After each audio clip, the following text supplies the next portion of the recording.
उत्तराखंड के bureau chief Ajit Singh Rathi भी हमारे साथ जुड़ गए हैं, उनका भी रुख करेंगे। अजीत, आज जो ये तस्वीर सामने आई है, ये तस्वीर याद दिलाती है उस तस्वीर की जब त्रिवेंद्र सिंह रावत पहुंचे थे मिलने के लिए। उस वक्त भी ऐसी ही तस्वीरें सामने आई थी।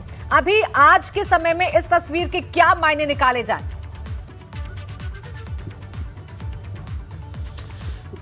प्राची, पृष्ठभूमि जिस तरफ इशारा कर रही है वो तो कुछ दूसरी ही बातें हैं, क्योंकि सिलसिला और ये दास्तां पहले से ही चली आ रही है। त्रिवेंद्र सिंह रावत की जब आउटगोइंग हो रही थी उससे पहले वो अनिल बलूनी के पास गए, और ये कोई किसी चीज़ से हम कोई ऐसी चीज़ एक दूसरे से नहीं जोड़ रहे हैं जिससे किसी को आपत्ति हो।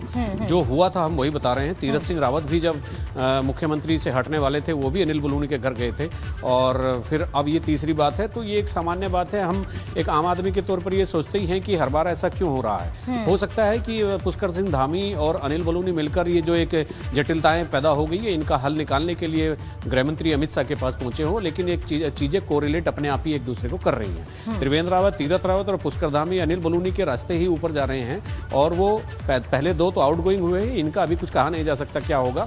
लेकिन जैसा पिछले भी दिनों से हम लगातार अपने दर्शकों को बता रहे हैं कि किस तरह के ऑप्शन पार्टी के सामने रखे हुए हैं, और पहले इनको रिपीट किया जा सकता है, विधायकों में से कोई हो सकता है, सांसदों में से कोई हो सकता है, मतलब तमाम तरह की अटकलें यहाँ पर चल रही हैं। और इस समय उत्तराखंड की जनता के लिए ये बड़ा जब मतलब एक ऐसा पीरियड है जब लोग इंतजार कर रहे हैं कि आखिर कौन यहाँ पर होने वाला है, कौन मुख्यमंत्री बनने वाला, उत्तराखंड का मुस्तकबिल कौन होगा।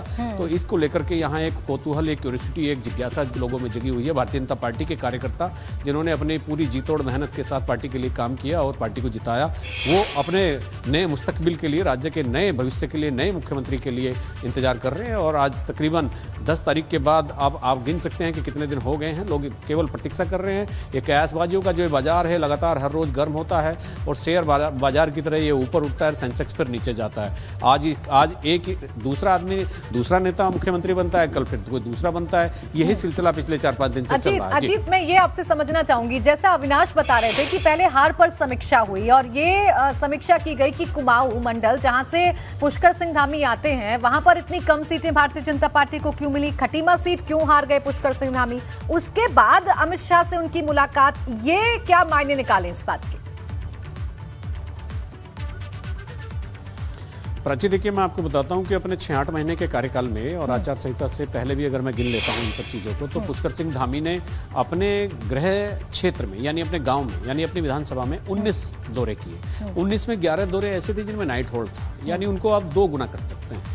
तो मतलब उन्होंने पर्याप्त समय भी दिया। लेकिन मुझे लगता है कि जिस तरह की रणनीति उनके खिलाफ वहाँ विपक्ष ने बनाई थी, जिस तरह से भुवन कापड़ी बहुत लो प्रोफाइल होकर चुनाव लड़ रहे थे, जिस तरह से भुवन कापड़ी के खिलाफ एक स्टिंग भी आया, तो वो कथित स्टिंग था जिसमें भुवन कापड़ी जो कांग्रेस के प्रत्याशी थे उनको कोई सौदेबाजी का डायलॉग करते हुए किसी से दिखाया गया था। लेकिन उससे लग रहा था भारतीय जनता पार्टी के लोगों को कि वो नुकसान होगा कापड़ी को, लेकिन कापड़ी उसकी सिंपैथी गेन कर गए। चूंकि मतदान से ठीक एक दिन पहले किसी प्रत्याशी के खिलाफ कोई प्रायोजित करके कोई एक प्रोपेगेंडा खड़ा करना, तो जनता ने उसको भी थोड़ा सा मुझे लगता है सिरे से नकार दिया। फिर दूसरी रणनीति, चूंकि मुख्यमंत्री हारे हैं और बंपर वोट से पूरी पार्टी जीत गई है, अप्रत्याशित तौर पर 48 विधायक भारतीय जनता पार्टी के आए हैं, और ऐसे में मुख्यमंत्री का हार जाना, तो जब मोदी लहर चल रही थी या भारतीय जनता पार्टी की लहर चल रही थी तो मुख्यमंत्री क्यों कर हार गए, तो पार्टी नेतृत्व का ये सवाल पूछना तो बनता ही है। और ये खटीमा से इनकी पुश्तैनी सीट थी, तीसरी बार चुनाव लड़ रहे थे, तो अब बहुत मुश्किल वो सीट अब हो गई है। एक बार भुवन कापड़ी वहां आ गए हैं तो दूसरी बार उनको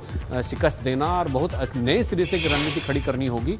और बिल्कुल, देखिए इन तमाम पॉइंट्स पर शायद चर्चा भी हुई होगी अजीत, जिन पॉइंट्स का आप जिक्र कर रहे हैं, जो मुद्दे आप बता रहे हैं, जो समीकरण आप बता रहे हैं। अब अविनाश का रुख करेंगे, चूंकि दिल्ली में मौजूद हैं। अविनाश, देखिए बहुत सारी संभावनाएं हैं, और मुझे लगता है इन तमाम अटकलों को विराम तब मिलेगा जब बैठक खत्म हो जाएगी गृह मंत्री अमित शाह के साथ पुष्कर सिंह धामी और राज्यसभा सांसद अनिल बलूनी की।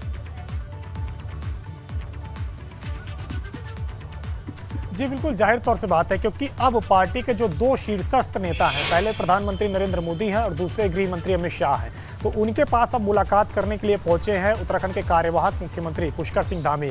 तो अब इस बैठक से काफ़ी कुछ तय हो जाएगा। अगर पुष्कर सिंह धामी को दोबारा सत्ता सौंपी जाएगी तो गृह मंत्री स्पष्ट तौर पर उनको बता देंगे। गृह मंत्री अपनी एक बात के लिए और जाने जाते हैं, जितने भी नेता उनसे मुलाकात करते हैं वो इस बात को जरूर कहते हैं कि गृह मंत्री साफ गोई से हर बात को कहते हैं, जो भी उनको कहना होता है स्पष्ट तौर पर संकेत दे देते हैं कि इस कार्यकर्ता के साथ साथ क्या होने वाला है, इस पदाधिकारी के साथ क्या होने वाला है। तो अगर पुष्कर सिंह धामी को दोबारा मुख्यमंत्री बनाना होगा तो गृह मंत्री स्पष्ट तौर पर कह देंगे कि आप जाइए देहरादून, जब 19 तारीख को पर्यवेक्षक पहुंचेंगे तो आपके नाम को वहां पे सहमति बनवाने की कोशिश की जाएगी। और नहीं बनाना होगा तो सीधे तौर पे ये भी कहेंगे कि संगठन आपके बारे में बेहतर करने के लिए सोचेगा और जो आपने मेहनत की है ये आपकी मेहनत बेकार नहीं जाएगी, आपको इसका प्रतिफल मिलेगा। तो ये अपनी ओर से स्पष्ट तौर पर वो संकेत जरूर दे देंगे मुख्यमंत्री कार्यवाहक पुष्कर सिंह धामी को। लेकिन महत्वपूर्ण यही है कि क्या पुष्कर सिंह धामी को दोबारा से मुख्यमंत्री बनाया जाएगा, क्योंकि ऐसा मैं इसलिए कह रहा हूं कि जब से मोदी युग की शुरुआत हुई है केंद्र में और जब से केंद्र की सत्ता में भारतीय जनता पार्टी मजबूत हुई है, 2 बार ऐसे उदाहरण हो चुके हैं कि जब भारतीय जनता पार्टी के मुख्यमंत्री के चेहरे चुनाव हारे हैं और उनको मुख्यमंत्री नहीं बनाया गया है। पहला इंसिडेंट उत्तराखंड के अंदर ही हुआ था 2017 में, जब अजय भट्ट के नाम को लेकर काफी ज्यादा कयास थे कि अगर भारतीय जनता पार्टी चुनाव जीती तो अजय भट्ट को बनाया जाएगा मुख्यमंत्री, वही सीएम फेस होंगे, वही सब कुछ होंगे। अजय भट्ट चुनाव हार जाते हैं, भारतीय जनता पार्टी उनको मुख्यमंत्री नहीं बनाती है। फिर अगर बात करें तो 2017 में हिमाचल प्रदेश में ही चुनाव हुए और वहां पे घोषित मुख्यमंत्री थे प्रेम कुमार धूमल, वो चुनाव हार जाते हैं, भारतीय जनता पार्टी ने उनको मुख्यमंत्री नहीं बनाया। अब उत्तराखंड में ऐसी स्थिति फिर से एक बार उत्पन्न हुई है कि पुष्कर सिंह धामी खटीमा से चुनाव हार गए हैं, घोषित मुख्यमंत्री थे, लेकिन क्या भारतीय जनता पार्टी उनको दोबारा से मुख्यमंत्री बनाएगी? क्योंकि जिस हिमाचल प्रदेश में उन्होंने मुख्यमंत्री नहीं बनाया था उसी हिमाचल प्रदेश में इस साल के अंत में चुनाव है, तो जाहिर तौर से बात है कि मैसेज भी बड़ा जाएगा।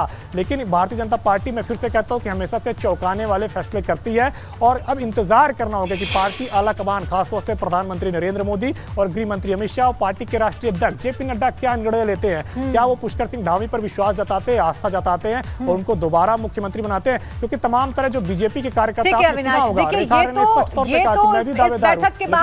बैठक के बाद साफ हो जाएगा, काफी हद तक चीजें निकलकर सामने आ जाएंगी कि आखिर क्या फैसला उत्तराखंड के लिए होने वाला है।